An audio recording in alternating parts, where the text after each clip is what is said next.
Thank you, Mr. Speaker. Preventive measures that I'm talking about includes regulations of gatherings, regulations on travels. Fortunately, NYSC has been suspended, which is a commendable act by the government in order to curb the spread of coronavirus. The airline operators of Nigeria yesterday gave a recommendation after their sitting that the federal government should limit entry into Nigeria via air to only 2 locations, Lagos and Abuja. This is basically to ensure so that the nation can curb and manage the spread of coronavirus. Now, this is an advice that the nation can evaluate and see if fit to implement.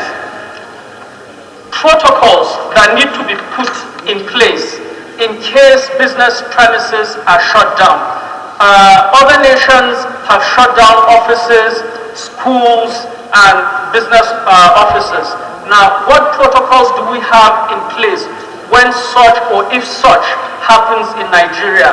There should be an awareness campaign currently going on so that people can actually envisage that there might be a possibility of closing business premises. And when these business premises are closed, what are we going to do to ensure work carries on at least to a reasonable degree? If schools are closed down, how are we going to manage the situation when it comes to things like homeschooling and things like that? Palliative measures are measures that have been introduced by various governments across the world. Fortunately, the CBN has come up with its own policy measure in order to provide succor and assuage the sufferings of Nigerians because of the spread of coronavirus. Palliative measures such as the reduction in the interest rate, extension of moratorium, and the 50 billion naira credit targeted at specific sectors. Now, this is highly commendable, but more needs to be done to ensure that succor is provided to the nation. Beyond that, sporting activities, gatherings, and other social activities have either been suspended, deferred, or banned across the world. Nigeria needs to look inwards and implement something similar. Thank you very much. I so move. Thank you. Honorable Rotimi. Mukhtar Zakari Chawai, member representing Kawu Federal Constituency from Kaduna State.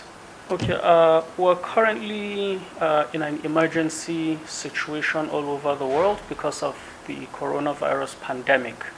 Other nations have taken measures to curb and limit the spread of coronavirus. One of those measures is by restricting or regulating travel into their countries and out of their countries.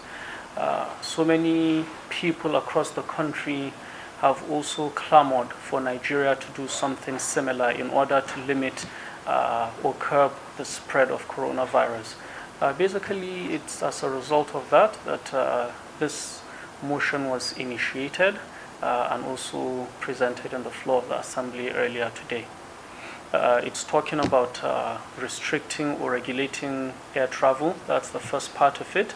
Then the second part of it is talking about protocols in case there is need to shut down business premises, institutions, schools, and other agencies in the future. This is similar to things we've seen in other countries where offices are shut down, markets are closed, schools are closed, and things like that. What protocols are going to be put in place so that when this hits Nigeria, if it hits Nigeria, we will not be taken unawares and will be on top of our game. That I think we should first focus on is the economic implication as a result of this pandemic, which is negative worldwide. Beyond that, what needs to be done? Now, humanity first and then economics second. Other nations have done it in order to secure human lives, and I believe it is also important for Nigeria to follow suit. The economics of it will be something that we can look at later. Nations have injected stimulus plans to ensure that the effect of the closure and the ban and the regulations are not so hard felt by its citizens. In countries like France, they are suspending payments of utilities. You don't have to pay utilities anymore. In countries like the UK and the US, the government is injecting stimulus packages into the economy to assist people. The CBN has done something similar in its policy release yesterday, extension of moratorium, reduction of interest rates, then a 50 billion naira credit facility to selected sectors. Now, this is a start, and this is also something that we need to do more so that to assuage the difficulty that Nigerians are going to possibly face in the future.